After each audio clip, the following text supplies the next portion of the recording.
Welcome to Kanishka IAS. So తెలంగాణలో అతి త్వరలో మనకు గ్రూప్ 1 గ్రూప్ 2 నోటిఫికేషన్లు రాబోతున్నాయి. అదేవిధంగా ఆంధ్రప్రదేశ్లో ప్రస్తుతం ఈ రెండు పరీక్షలు మెయిన్స్ దశలో ఉన్నాయి అండ్ వీటికి సంబంధించి కొత్త నోటిఫికేషన్లను కూడా మనం ఎక్స్పెక్ట్ చేయవచ్చు. సరే, మీరు ఇవి మాత్రమే కాదు, ఏ టైప్ ఆఫ్ ఎగ్జామినేషన్, ఏ స్థాయి ఎగ్జామినేషన్ రాయబోతున్నా మనకు కరెంట్ అఫైర్స్ అనేది అత్యంత కీలక పాత్రను పోషిస్తుంది. సో మరి ఈ కరెంట్ అఫైర్స్ అనేది ఏ ఓరియంటేషన్తో మనం ప్రిపేర్ అవ్వాలి? సో మీకు ఖచ్చితంగా చెప్తున్నాను, ఏ ఎగ్జామినేషన్ అయినా మీరు తీసుకోండి, 70 నుంచి 80% మీ సక్సెస్ను నిర్ణయించేది కరెంట్ అఫైర్స్. సో ఏ విధంగానో నేను మీకు ప్రస్తుతం ప్రాక్టికల్గా చెప్పి చూపిస్తాను. రైట్, సో మనకు కరెంట్ అఫైర్స్ అనుకుంటే ప్రిలిమ్స్ ఎగ్జామినేషన్ తీసుకోండి.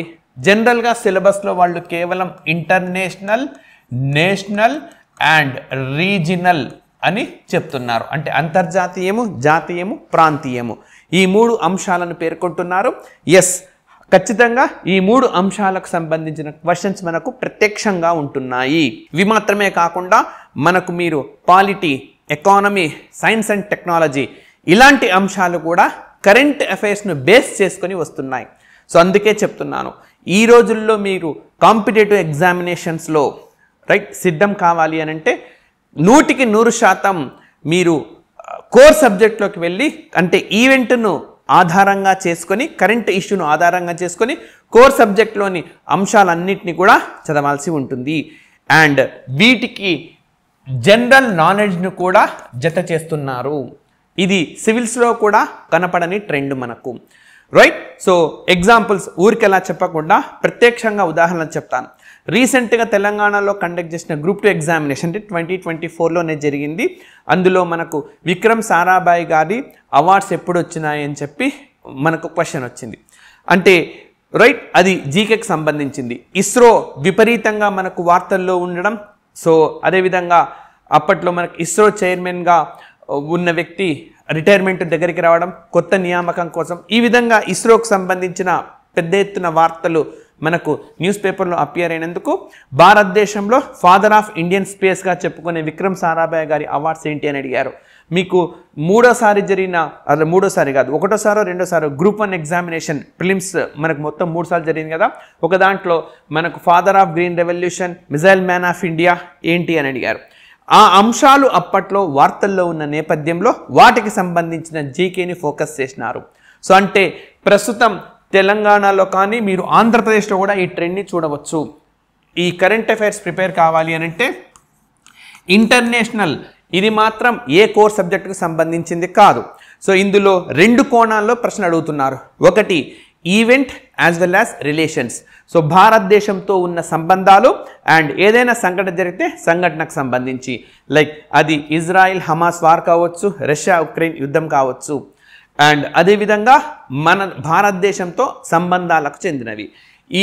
ఈ పర్టికులర్ అంశం మనము ఆర్గనైజేషన్స్ అండ్ కంట్రీస్గా విడదీసుకొని చదువుకోవాల్సి ఉంటుంది. సో వార్తల్లో నిలిచిన అంతర్జాతీయ సంస్థలు, ఈ సంస్థలకు సంబంధించిన హెడ్ క్వార్టర్స్ ఏంటి, ఎప్పుడు ఎస్టాబ్లిష్ చేశారు, రీసెంట్గా జరిగిన గ్రూప్ 2 ఎగ్జామినేషన్లో ఒక 4 ఆర్గనైజేషన్స్ ఇచ్చి దేని తర్వాత ఏది ఎస్టాబ్లిష్ చేశారు, క్రొనలాజికల్ ఆర్డర్ అంటే కాలక్రమం ఆధారంగా అమర్చండి అన్నారు. సో అంటే ఒక ఆర్గనైజేషన్ మనం చదువుకుంటుంటే అది ఎప్పుడు ఎస్టాబ్లిష్ చేశారు, దాని హెడ్ క్వార్టర్ ఎక్కడుంది, దానికి ప్రస్తుతం డైరెక్టర్ జనరల్గానా లేదా చైర్మన్గా ఎవరున్నారు, సో వాళ్ళ దేశం ఏంటి, ఇలాంటివన్నీ కూడా చదవాలి. సో అదేవిధంగా మనకు వివిధ దేశాల్లో ఇటీవలి కాలంలో వచ్చిన పరిణామాలు, సో కొత్తగా వస్తున్న ప్రధానులు లేదా అధ్యక్షులు, వారి పొలిటికల్ పార్టీ, మొన్న గ్రూప్ 2 ఎగ్జామినేషన్లో శ్రీలంక ప్రస్తుత అధ్యక్షుడి రాజకీయ పార్టీ ఏదని చెప్పి అడిగారు. సో ఈ విధంగా అత్యంత సమగ్రంగా చదివితే కానీ మనం ఎగ్జామినేషన్ క్లియర్ చేయలేని పరిస్థితి. సో అయితే మనకు తెలుగులో ప్రామాణికమైన మెటీరియల్ అనేది అంతర్జాతీయ సంబంధాలకు చెంది ఎక్కడ కూడా లేదు. రైట్, సో ఖచ్చితంగా కనిష్క ఐఏఎస్లో నేను చెప్పే క్లాసెస్లో మీకు ఈ ఆర్గనైజేషన్స్, కంట్రీస్, కాంటినెంట్స్ సంబంధించిన సమగ్ర సమాచారాన్ని మనం అందుబాటులోకి తీసుకొని వస్తాం. అండ్ అదేవిధంగా ప్రాంతీయ అంశాలు, ఇవి తెలుగులో అందుబాటులో ఉన్నాయి కానీ ఇంగ్లీష్లో అందుబాటులో లేవు. ఇంటర్నేషనల్ సంబంధించిన వరకు ఇంగ్లీష్లో కంటెంట్ ఉంటుంది కానీ తెలుగులో ఉండదు. తెలుగు మీడియం విద్యార్థులు ఇబ్బందులు పడుతున్నారు. రీజనల్కి సంబంధించి తెలుగులో కంటెంట్ ఉంటుంది, ఇంగ్లీష్లో ఉండడం లేదు. ఇంగ్లీష్ మీడియం విద్యార్థులు ఇబ్బంది పడుతున్నారు. వీటన్నిటిని అధిగమించేలా మీకు కనిష్క ఐఏఎస్ సహాయపడుతుంది.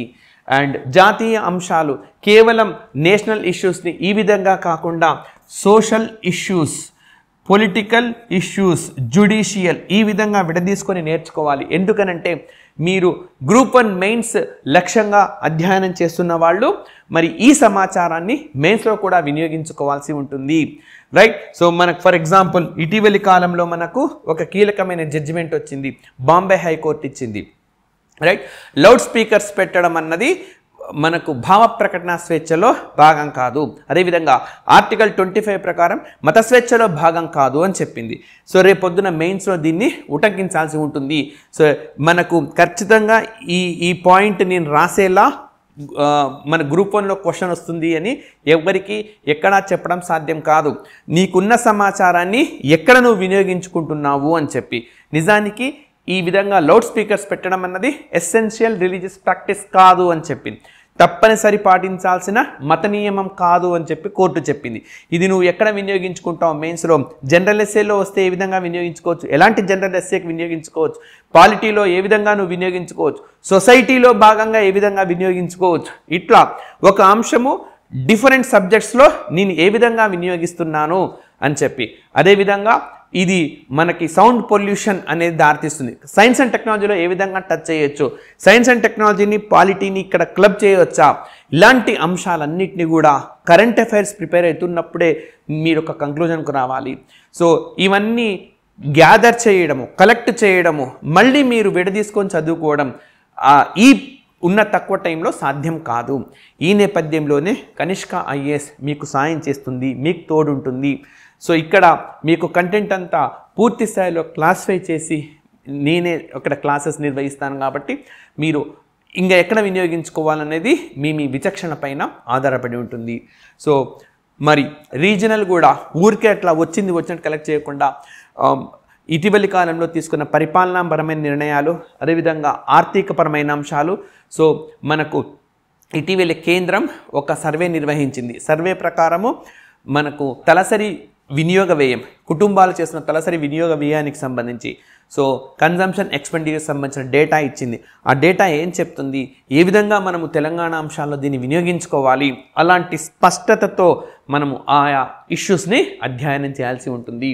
సో ఈ విధంగా మీరు ఖచ్చితంగా ఎగ్జామినేషన్కు 1 ఇయర్ ముందు పర్ఫెక్ట్గా ఉండాలి కరెంట్ అఫైర్స్. సాధారణంగా చాలామందికి ఎంతకాలం కరెంట్ అఫైర్స్ చదవాలి అన్నది ఒక ప్రాబ్లంగా ఉంటుంది. సో కాలానికి సంబంధించి మ్యాక్సిమంగా ఒక 1 ఇయర్ వరకు సరిపోతుంది. అయితే ఏదైనా అంతకుముందు ఉన్న ఈవెంట్ ఇంకా ప్రభావం చూపిస్తుంటే దాన్ని కూడా చదువుకోవాలి. And at the same time మీరు ఈవెంట్ చదువుతున్నప్పుడు ఈవెంట్కి సంబంధించిన జనరల్ నాలెడ్జ్ కూడా అధ్యయనం చేయాలి. ఒక దేశం వార్తల్లోకి వచ్చిందంటే ఆ దేశ రాజధాని, ఆ దేశం ఏమైనా ప్రత్యేకత ఉందా, సో ఇలాంటి అంశాలను చూడాలి. ఇది రెండవది. అండ్ మూడవ అంశానికి సంబంధించి మనకు ఆ పర్టికులర్ ఇష్యూకు సంబంధించిన కోర్ సబ్జెక్ట్.